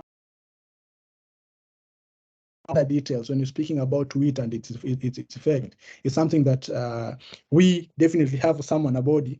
And I guess maybe Mr. Mugo, you're coming from a nutrition perspective, where you as Nourishing Africa do, you'll be speaking like on the effects of wheat and why it shouldn't be taken and all those, when now you go deep into nutrition. But again, you see now, as much as we might we might outlook at it and not really consider it something as much because it's being advocated against. But you see, it's now really affecting our consumption as a country and the hunger condition in Africa, and also I think globally. So this has been some of the dependency rates in Africa with regards to this one, and these are countries that get affected in this regard. So, for example, you see, and also when you look at now the consumption, as PLO has always said, Africa is the best consumer of what it doesn't produce, and what it produces is never consumes, unfortunately. So when you look at the side graph, we have the North America, where their production versus consumption, what they produce versus how much they consume. So for them, their production has always been high versus what they consume is always low. And only for Africa, and I guess also for Asia, that you'll understand by this one, they produce, of course, their production is much. So maybe that also could be an indication that they need to sell more. But Africa, unfortunately, it has the lowest graphs in terms of production and considering its population, and also in terms of consumption. What Africa, unfortunately, so this, I'm not saying this so that we feel any less, but these are just for challenging ourselves on the kind of actions that we need to do to work on. Today, as a smallholder farmer, we work with a lot of them, but most of them will realize we try one sure way. They always want to know on the next available market. But again, this comes now, you as an opportunity provider, now us as FSPN, is always a challenge, just getting local markets. I'm not so sure why, but these are these things that we need to discuss about. They need to find markets. So you, as an organization, you'll really struggle to find just local markets, then you'll struggle to find an external market. So these, I think, are some of the advising matters that are really influenced by how we coordinate and our mode of operation and policies around food and nutrition security. In terms of the gender gap, so these are matters that we are keen on as an organization. When you're talking about, as you saw in the previous slides, we talk about the female as a major team player, and somewhere it was once said that if the female had a chance that the men have to promote in the agricultural sector, our food security level will increase by over 30%. So these are, you can imagine this is the in terms of the gender gap. And these are some of the countries. For the green, you'll see that's the female. And when you move this side, now that's the male. So you can definitely see that male are dominant. So agriculture has been a male dominant sector. And that maybe that could be the reason. I'm not saying that is, I'm just saying maybe just could be the reason as to why we are not food secure. So maybe so this calls for an increase and sensitized action to help the women access more. And of course, I'm really excited about the current steps that are being taken to ensure that we get more women in the agricultural space. So in terms of age, this is the same thing. When you're talking about, so this is a data that and the projection that has been given until 2100, I don't know, the next. So currently we are in 2022. So you could see here, we are around here. We are around somewhere here. We are headed, we are just 8 years away, 8 years shy of 2030. Are we even going to meet our projections of the year and of the decades? These are a while ago when the UN SDGs were rolled out. Speaking of 2030, looked like something so far, but now it's here with us, and we are not even halfway on what the projection was like achieving. So, for example, I'll be so much emphasizing on the sub-Saharan Africa here. When you look and you'll see the graph, I'm really excited because it has been a positive increase, and I'm so happy to see the youth taking part and playing a key role to promote the agenda to help us meet the food security. So this is just an encouragement to help us and keep us more engaged into agriculture. And we as an organization, we are doing everything to ensure we are able to get more youths into this space. This one, also talking about the professionalism and initially, of course, when we all grew, for those of us who grew in the villages, we know that agriculture. When you asked on what be when you grow up, agriculture was never any of them, because it was like a punishment to us. So no one will ever wish to take it up as a career or as a profession. But this to some extent has really affected our engagement as a population into this space and into the agricultural space. So it's time we make agriculture. And at some point I had a lady, of course, that was a circulating video that was going around when she was saying we need to make agriculture sexy. So that maybe that could be the term that we need to use so that we're able to get more people into this. The more we have more people producing, that will help us achieve the numbers. And the numbers would definitely lead to the positive results in terms of food availability.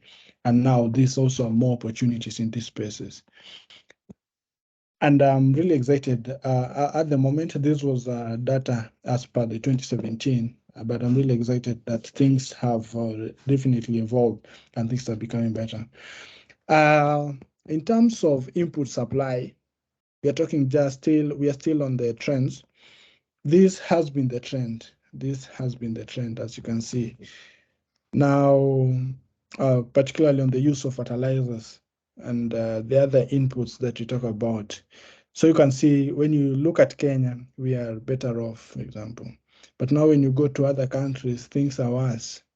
So is this the same way? This was data that was given out as per 2015, which up to now could be a little outdated. But again, you see, these are things that people hardly do research on.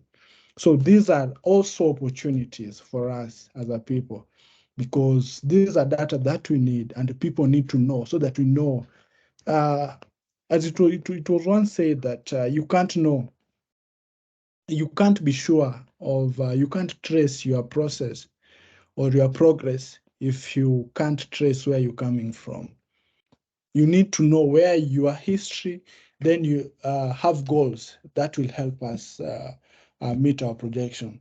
So this has been the thing, and this has been how the trend has been in terms of use of course, these are long discussions that people take in terms of the adoption of the genetically modified foods and all those, and the adoption, whether they have effects or whether they are for the good and all those. Those are discussions that up to date we've never had the right answer. But for sure, we have to be dynamic enough and accept change when they come. This is one way of them, and we have to adopt all these that are going to help us within production per acre. How much are we able to produce per acre? Without adoption of this, of course, the soil is getting exhausted with with the overuse and every other time using the same crop. So there are a lot of practices that come with this that must be adopted if at all we are aiming at getting there, achieving food security. I'll also, at some forum, we are asked, what does the future look like? And personally, I always feel like we're already in the future, but now maybe we are still the other side, on the shade of the future, because these are practices that when you just walk outside the city, you'll find them all over. But again, you have to be someone.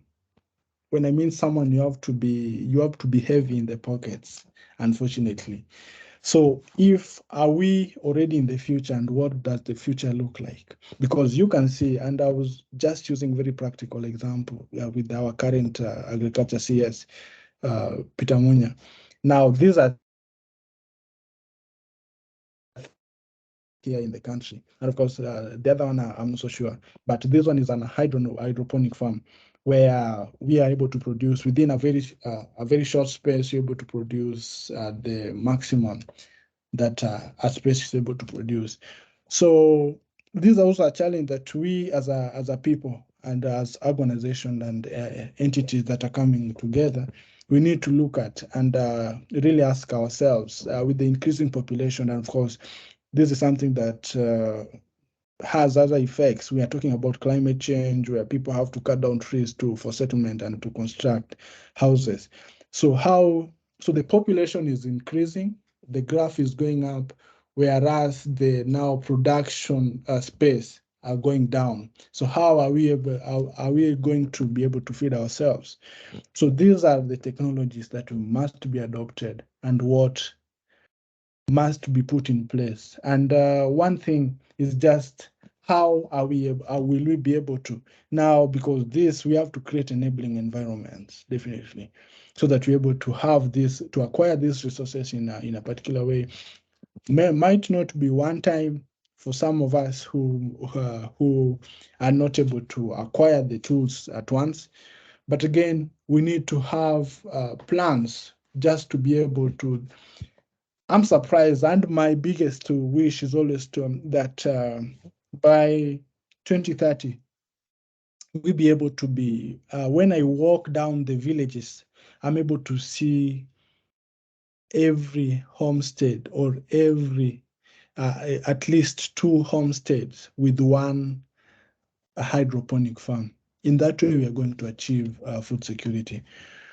One big question that I always ask myself when I hear all this, and of course, when you look at others, why is Africa so much affected?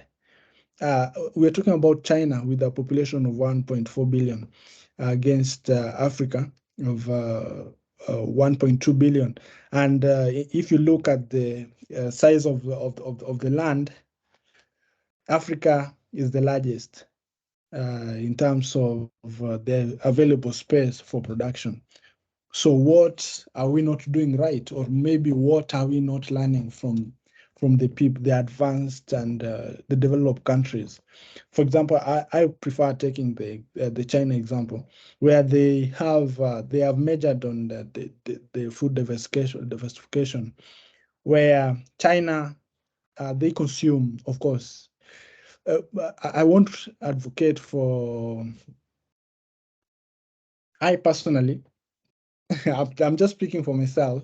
I'm not so good with trying new things. But again, I think these are things that we must now, it comes a point where now we must adopt and we must take them up as a people. Now, for example, when Laura talks about the insects, this is something that up to now, insect production, up to now, a lot of people will be so skeptical about. And but it has worked with others and it has never killed them in some way. And to make matters worse, unfortunately, up to now, when I'll speak for those who maybe now the royal groups, where they will tend to go back to the traditional vegetable. But now when the people in the city, they will really prefer all these other vegetables. People are really neglecting the indigenous vegetables for the other vegetables like sukuma wiki and cabbage, you see. But now, when we want to increase our diversity, we must work on what we already had. We must retain that as we also try new ones that, for example, the insects one. These are things that people will hardly put in their mouths. But now, so that cost, and again, this may be a challenge for Laura as well. There's a challenge that you need to take up to help people really understand that this thing is not killing me. I'm living with you here, and I'm eating it, and I'm here. You see. So people, it is going to be a way. So a lot of capacity building and also advocacy to help push for the agenda, so that we're able to make food security in a lot of ways. So what, if at all we are here and we are here for change? So as an organization, we are guided by some of this, but of course, these are, we consider them opportunity areas, and all of us in this space, because we can't say that as an organization, we're able to do everything. And that's why we call ourselves Partners Against Hunger. So we partner with people who specialize in other things as an organization. So for example, us, we have the grassroots connection with the farmers as an organization. So we do more of the capacity building to the farmers, and we do more of the education with them so that they're able to understand what really the services they are able to. So if at all you're looking at achieving actual results and reaching the actual people on the ground, FSPN could be your next partner. But in terms of as an organization, I have to say that all these are factors that really affect our operation in one or the other, and they really affect the delivery of services to the farmers. So these are some of the ways that I personally see that we must, and of course they come handy. Trust me, you can see all of them. There are 9 of them over here. When you, of course, these are just a few of them. So we have others, but now I just was pinpointing these particular ones, and you see the font will at this particular point defines to me what really matters to me on what must be adopted.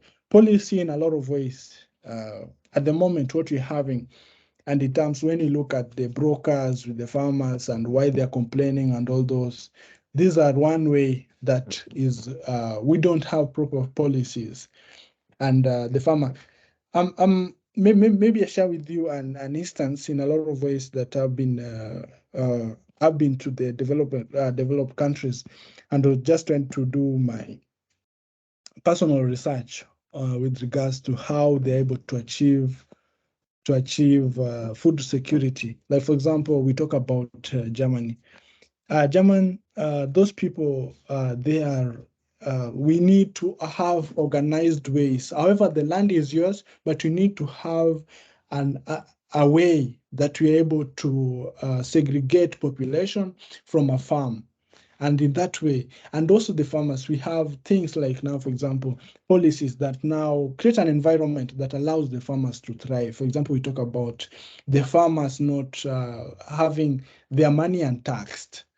That in a big way increases a lot of involvement of people into the agricultural sector, and the inputs as well. We're talking about fertilizers and all those inputs that are really necessary to help us in the production process. So if this thing, like for example in Kenya, we are talking at, as we speak, the cost of fertilizer has hit the peak that it. So how are we even creating an enabling environment for the farmer? And one thing is, because we don't have that particular organization that does just this, because as an organization, for example, policy is one of our pillars that we operate in as an organization. But you see, we have other things that we do that we are not able to give policy by itself and as a standalone agenda that you're able to talk to the government and to create enabling for policies. So we give, for example, the government through the Ministry of Agriculture too much monopoly to decide for us on what must be, or things definitely which are not working, policy, for example. So those are things that we must, and I'll really urge all of us, next time I'll be so happy to partner with any of us who will be taking this particular aspect, like policy, as a matter that they want to handle, and handle it in a very good way, so that we're able to rally back to get at your back, so that we're able to push the agenda and we create that enabling environment for our farmers. Otherwise, unfortunately, we are yet to face what we can't still imagine. We also have technology that comes handy, that we must really adopt technology. That is one thing. So all these are challenges that must be taken care of and must be handled independently. And of course, all of us handle them in one or the other. We need research to be able to come up with the GMOs, the hybrids and all those. We have also on food wastage. Like, for example, I just give some little data over there. They say that approximately a third of the food produced globally for human consumption every year, up to 1.3 tons get lost or get wasted. So so from the farm, before it reaches the table, we realize that the farmers are able to lose a lot in the process. So what can we just have someone? Of course, we really understand and we really appreciate the innovations already in these particular spaces. We are talking about climate change and climate smart agriculture. That is currently a very vital matter. And everybody, and I'm really urging all of us. So you just take a particular point. I will consider more we are talking about utilization, we're talking about availability, accessibility, research, and all this, and many more that we've left out so that we're able to push for the agenda. Otherwise, thank you so much. And I welcome any question.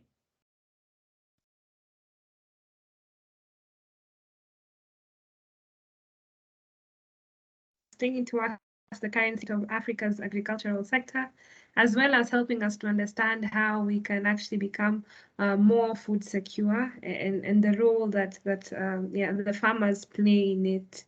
Yes, I see Chris has a question for you.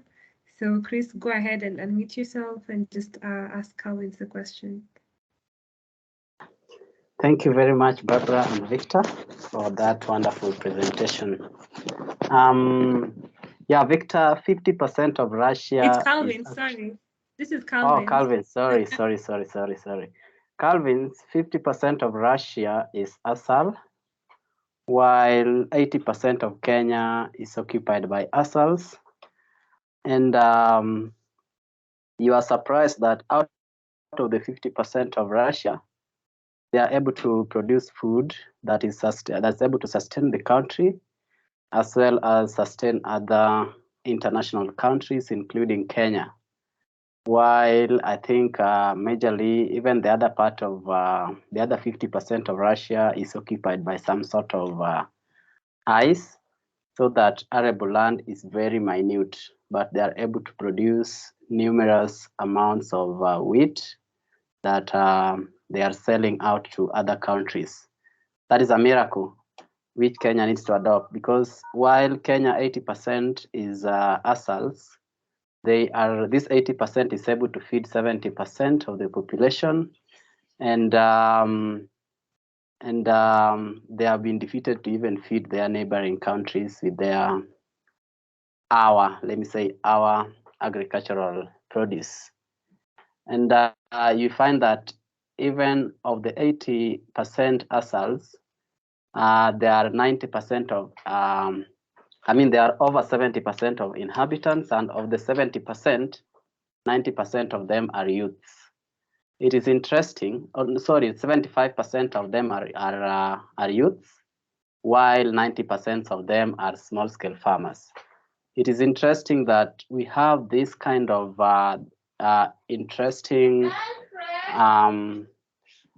division or interesting characteristic in Kenya, but we have been defeated, or perhaps we haven't changed our paradigm towards utilizing the resources that we have in Kenya to ensure that we produce even a surplus that can feed us as well as the neighboring countries. And I will also say that it is predicted that by 2050, the world population, and more so African population, 2/3 will be youths. To an extent that when you meet 3 people on the way, 2 of them will be youths in the future. So I think while Laura says that we should think about tapping the intelligence or working with intelligence to support especially the ASAL inhabitants to produce food, save food, and Victor says that we should consider diversification, while you, Kalvince, say that we should think about having an enabling environment. I think there's need for us, and I don't know whether this is possible, Kalvince, there's need for us to do some kind of synergistic partnership to ensure that while you work as FSPN and Laura work as the bag, if I'm not wrong, I don't know the organization that Victor works in, but Victor's organization, if we can come together and consider putting our minds together and then take advantage of, for example, the 75% of youth that exist in the rural population or the ASAL populations, there's a possibility that we can do something to offset the problems that we are seeing in Kenya. So a question to you is regarding whether there's a possibility for us I mean, for us, I mean, Laura's organization, the BAG, and FSPN and Victor's organization. Can we do something like a come together one day in the future to come up with, I think, ways by which we can put into action, or rather put into practice these deliberations that we have made. And then I was also looking at, you also talked about, you talked about Zambia. There's a point I got about Zambia, that Zambia, I think, is the, according to the data you provided, the 2015 data, or 2017, if I'm not wrong, that it was the highest consumer of fertilizer. I don't know whether it was organic or inorganic fertilizers. But you, as an agricultural specialist in Kenya, do you think that we should consider doing process-based agriculture or input-based agriculture? Because do we have any data that exists to inform that while Zambia used a lot of fertilizer in 2017, they made a big produce compared to any other African countries? While when Kenya used, I think I saw around 15%, if I'm not wrong, of fertilizer in the same year. Was there some comparison of yields or output, agricultural output? If you could answer that, then I think it will give us a stepping stone towards considering whether Kenya should use fertilizer or whether Kenya should be worried about fertilizer that comes from Ukraine, or can we come up with our own way of, for example, practicing process-based instead of input-based farming? Yeah, thank you, and back to you. Right. Thank you, Chris. So one, I think I'll start. You've asked two questions, and I'll start with the latter. Where now, first on input-based versus process-based. I'm not so sure what that really means, but what I'll say is all these things. I think we must really accept the change that we are experiencing, and one thing we must really accept as well is that there's a need. Most of our soils, for example, the people that really produce, they produce. These are people who have exhausted the soils in with one particular crop or one value chain of the crop. So that you realize that the nutrient level doesn't match what really they want to put into that. So there's a lot of soil exhaustion where now there's need, of course, however much we might try to run away from that fact that we can neglect the technologies and the other fertilizer, like for example, the fertilizer. So maybe what we need to do is to look at just on the content of the fertilizers that we use.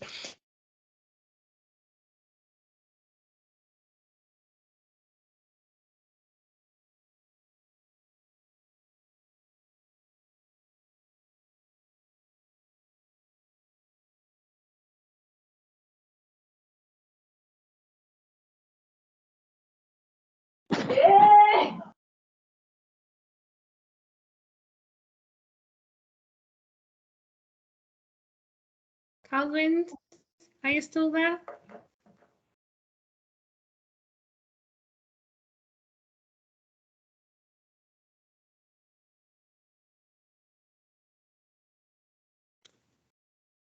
Hello, Kalvince. I'm sorry. I think Kalvince is experiencing some technical difficulties, but I shared his LinkedIn profile on the chat, and feel free to just contact him and discuss further on that. Otherwise, I see we are 13 minutes overtime, and I would just like to thank you all for coming and for participating in this discussion. A lot of take-homes, and hopefully we will We will have you again in our next series. This is going to be a quarterly series where we engage in conversations across the 4 thematic areas.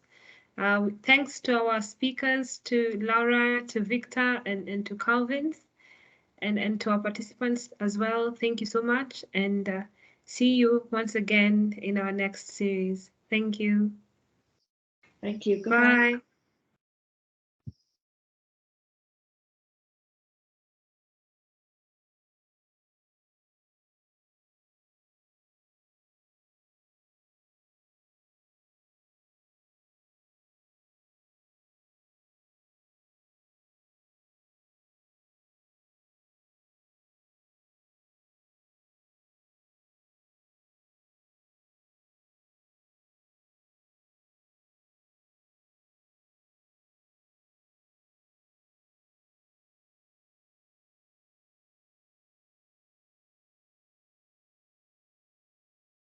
All right, thank you. Oh my God, Calvin, we ended the meeting. No problem. I shared your profile. I lost connection over here, so out of nowhere, but it's okay. Yes, I'm sorry. We shared your profile with the attendants, and I just asked them to contact you. Of course, this recording shall be available on the website as well as the YouTube channel. I think I will share with every email that attended as well, right? That registered. But again, thank you so much for your time. All right, thank you. I really appreciate it as well. All right. Bye.